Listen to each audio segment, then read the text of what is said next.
একটা বালিশ দাও তো। আজকেও বাইরে শুবেন? হ্যাঁ। আপনার বাড়ি, অথচ আপনাকেই বাইরে থাকতে হয় আমার জন্য। আচ্ছা, আজকে এক কাজ করি, আপনি এখানে শুন, আমি বাইরে গিয়ে শুই। আমার বাড়ি কে বলেছে? এটা তোমারও বাড়ি। আমার যা কিছু আছে সবই তো তোমার। আমি তো আপনার সবকিছু চাইনি, আমি তো শুধু আপনাকে চেয়েছি, কিন্তু আপনার মনে হয় আমাকে ভালো লাগেনি, তাই আপনি এখনো বাইরেই শুন। আমি এখানে শুলে তুমি কি খুশি হও? ঠিক আছে, চাপো।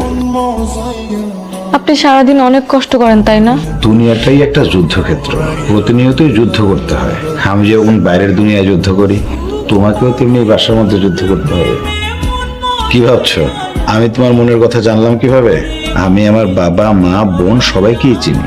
তারা তোমার সাথে কে কি ব্যবহার করে সেটাও আমি খুব ভালো করে জানি। আমি তোমাকে 50 লাখ টাকা দিই, তুমি এই টাকা দিয়ে একটা ভালো দেখে বাসা নাও, একটা ছেলে দেখে বিয়ে করে সংসার করো। তুমি চাইলে কিন্তু আমিও একটা ভালো ছেলে খুঁজে দিতে পারি। আমি আপনাকে বিয়ে করেছি আর আপনার সাথেই সারা জীবন থাকতে চাই। সেদিন আপনি আমাকে বলেছিলেন না, যেদিন আপনাকে আমি মন থেকে চাবো সেদিন যাতে বলি, আজকে বলতেছি আমি আপনাকে মন থেকে চাই। আমি চাই আপনার সাথে সংসারটা করতে। ও মা গো, আমার কি হয়েছে? আম্মা, আম্মা, তাড়াতাড়ি আসেন, আপনাকে কোন কি হয়েছে দেখা যান। হাসপাতাল থেকে আমি রাজা রিপোর্ট নিয়ে আসছি। ডাক্তার বলছে যে তার একটা কিডনি নষ্ট হয়ে গেছে, 1 মাসের মধ্যে কিডনি বসাইতে হইব একটা নতুন। কিডনি কি পাওয়া গেছে? কিডনি আছে, রক্ত গ্রুপের সাথে ম্যাচ করছে না। রাজার তো ব্লাড গ্রুপ হচ্ছে ও নেগেটিভ। আমাদের মধ্যে শুধুমাত্র 2 জনের ব্লাড গ্রুপ ও নেগেটিভ, সেটা হচ্ছে এক হচ্ছে ময়না আর মিষ্টির। আব্বা, আমার ওয়াইফ কোনো কিডনি বিডনি দিতে পারবো না, আমরা এখনো বাচ্চা কাচ্চা হয় নাই। বাচ্চা কাচ্চা হইলে কি, কিডনি মাত্র 2টা, তার ভিতর থেকে একটা যদি দিয়ে দিই তাহলে ভাইসা তখন কেমনে? তোমার তো এখন পর্যন্ত বিয়ে শাদী হয় নাই, বাচ্চা কাচ্চা হয় নাই, তুমি একটা কিডনি দিয়ে দাও না। আমার কি বিয়ে হবে না, বাচ্চা কাচ্চা হবে না? তুমি ভাই আদমে কথা কিভাবে বলে? দে না একটা কিডনি, তোদের একটা কিডনি দিলে আমি তো বাইসে যাই।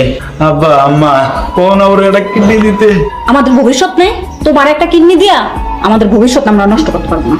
আমি কি তাইলে কিডনির ওভাবে মারা যাবো? তোরা এমন করতেছিস কেন? তোরা একটা কিডনি আমার পোলাটারে দে, তাহলে আমার পোলাটা পয়সা যাইবো। আমার তো একটাই পোলা, আমার পোলাটা কিছু হয়ে গেলে আমি পোলা পাবো কই? এক ছেলে চলে গেলে কি হয়েছে? আমি তো আছি, আমি আপনার ছেলের মতো না? একটা ছেলে মারা গেলে আর একটা ছেলে তো পাবেন। তুমি এটা কি কর, মারা যাইব কেন? কেউ যদি কিডনি না দেয় তাহলে তো আমি মারাই যাব। সবাই আমারে ক্ষমা করে দিও। আমি দিব কিডনি, আমার ব্লাড গ্রুপ ও নেগেটিভ।